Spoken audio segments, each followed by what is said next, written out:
poemario La rueda de la siesta, Canal Feijóo asume un tono poético en profundidad raigal. En esa profundidad raigal encuentra el lenguaje reclamado, la autenticidad existencial que comprime destinos humanos en la campaña santiagueña de este tiempo. Inicia lo que será su cauce temático definitivo en los posteriores ensayos: el perfil interior del campesino santiagueño, la realidad que vive y lo constriñe, y el paisaje que habita y que lo habita, sus oficios. Chigo es el joven que hace pasar a nado los caballos al otro lado del río. Es el boceto estatuario, logrado en términos que eluden todo costumbrismo. Nos dice: ahí está, desnudo y duro, con su sexo que centra y entreceja su cuerpo de una tranquila voluntad, cuando ya un miedo estridente palea en las ancas de sus 4 caballos y les hace apretar las colas. En el poema Pescadores de la tarde, el chairuero, armado de una flecha, ensarta los peces a la antigua manera india, diseñando su cuerpo en esa actitud enhiesta ante el lienzo de la tarde, cuando dice: pescadores de flecha, las apoteosis de los ocasos bajan a perfilarles la silueta en contraluz de historia y de raza.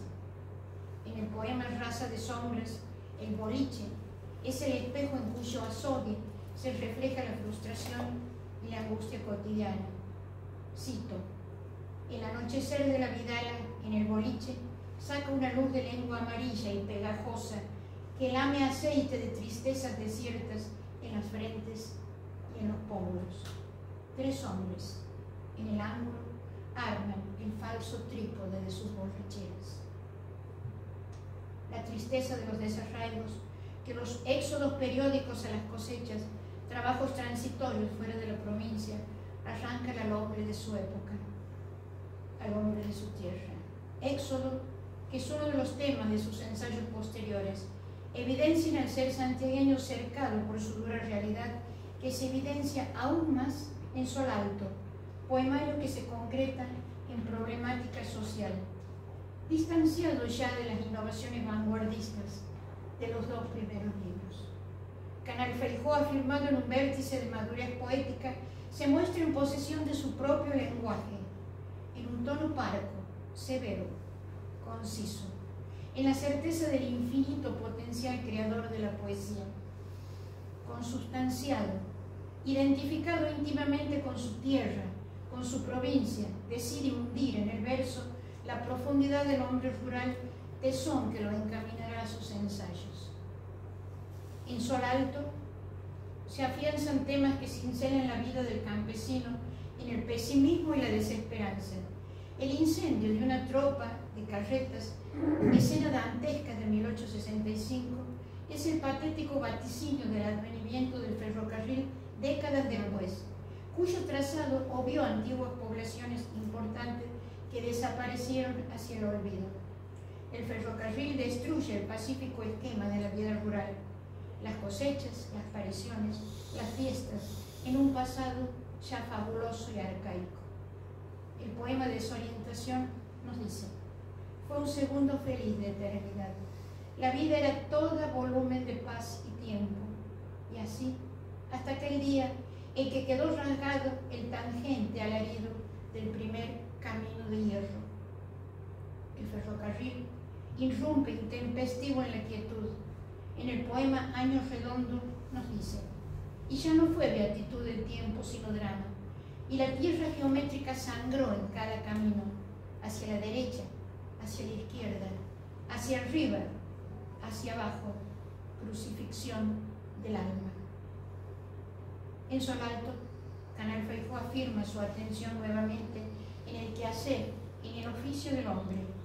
En Hachadores, este poema no solo señala el doble juego de verdugo y victimario que le cabe al peón, sino denuncia la devastación de nidos de pájaros, un rostro trágico de la deforestación, otro rostro, la muerte lenta del bosque tumbado durante décadas, en una tal absurda que enriqueció solo a gente extraña a la tierra.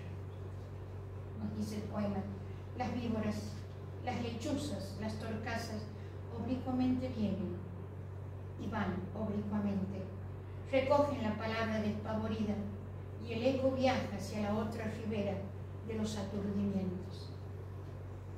Y en el patíbulo de las hachas en que se desangra el bosque, el poeta dialoga con el hachero sin culpa y nos dice: y las recias columnas de los cielos nativos se derrumban y en cada caída se abren nuevas pausas al alma.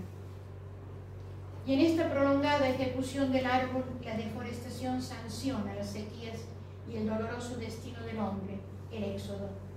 En el poema, con el último jornada se habrá ido el paisaje y el alma de aquel día será tu destierro.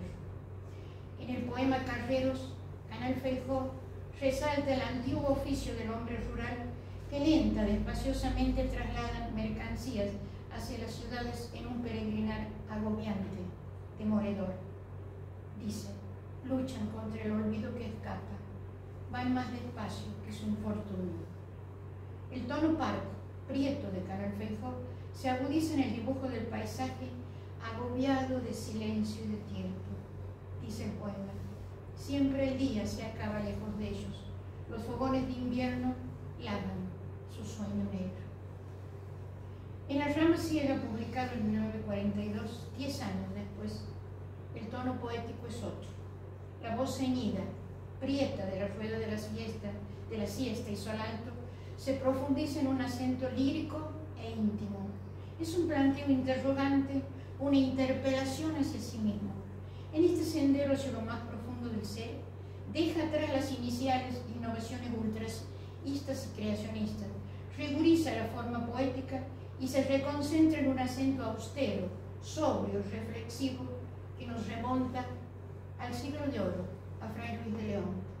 Este libro propone el simbolismo del espejo, del hombre y del árbol, solo, vertical a la tierra. Su savia es la sangre del hombre. Los pájaros lo anidan y lo abrigan, y sus vuelos le dan ilusión de cielo. El hombre, árbol caminante, sin nexo con la naturaleza. Así como el árbol se cubre con los nidos, el hombre se cubre con la poesía, que le permite tender hacia la altura. Así se inicia el libro con este acápite, un tono de Fray Luis. Digo aquí la aventura sin contorno, en que de mí partiendo voy a mí, a tiendas por la noche abandonada. Estructuras en medidas de sonetos, versos en decasílabos sin rima, enuncia veladamente a la poesía en un rico juego de adjetivaciones, metáforas e imágenes que al encriptarlas las potencia significativamente, como los poemas que inician de esta manera: en el dorado mediodía danza, late color de flor de carne abierta sobre el sonoro hueso de la risa. Similitudes importantes son, por ejemplo, el hombre árbol, la isla hombre, el mar que es la muerte y los rodea. Árbol hombre, en el que la isla hombre, cercada completamente por el mar, la muerte, en la reiteración semántica y sonora de su certeza, no posee otra escapatoria que tender hacia lo alto. Reitera esta imagen en el poema. La sabia sangre sube en ardor y fiebre hasta concretarse en brote, ya en el aire, en rama, en lo exterior donde todo es desnudo, agresivo y hostil. El gajo joven, se convierte en rama ciega. El único poema con título en este libro es el prefacio de La sombra. En su madurez lírica, Canal Feijó se vuelve a su interior y el recóndito buceo en profunda búsqueda de su ser y el reconocerse sangre y árbol suma además el asombro de entrever el alma. Nos confiesa: esa orilla de la sombra que quiebra mi relámpago y esta orilla de sangre derramada. Escucha al alma que reclama su origen. El poema admite la plural realidad del hombre y suma desde la sangre que fluye en sus arterias hasta su garganta y aliento cuando afirma: y esta piel de costumbre olvidadiza, en cuya blanda costa la aventura del mundo se consume. La primacía de versos alejandrinos en el poema sobre la boda de Juan Felipe Ibarra con Ventura Sarabia, todos deben conocer la anécdota.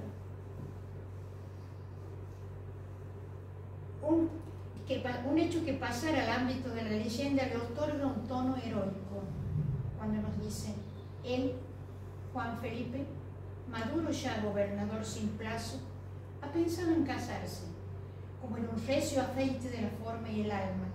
Ha pensado en casarse, y es claro, se ha casado por poder, porque no pudo, porque no tuvo tiempo de asistir a sus bodas. ¿Qué aconteció allá adentro?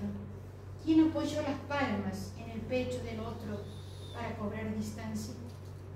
Seres reales que, desde su destacada identidad histórica, ingresan en la noche legendaria. En la misma volanta que viniera de Salta, Ventura regresa en el amanecer.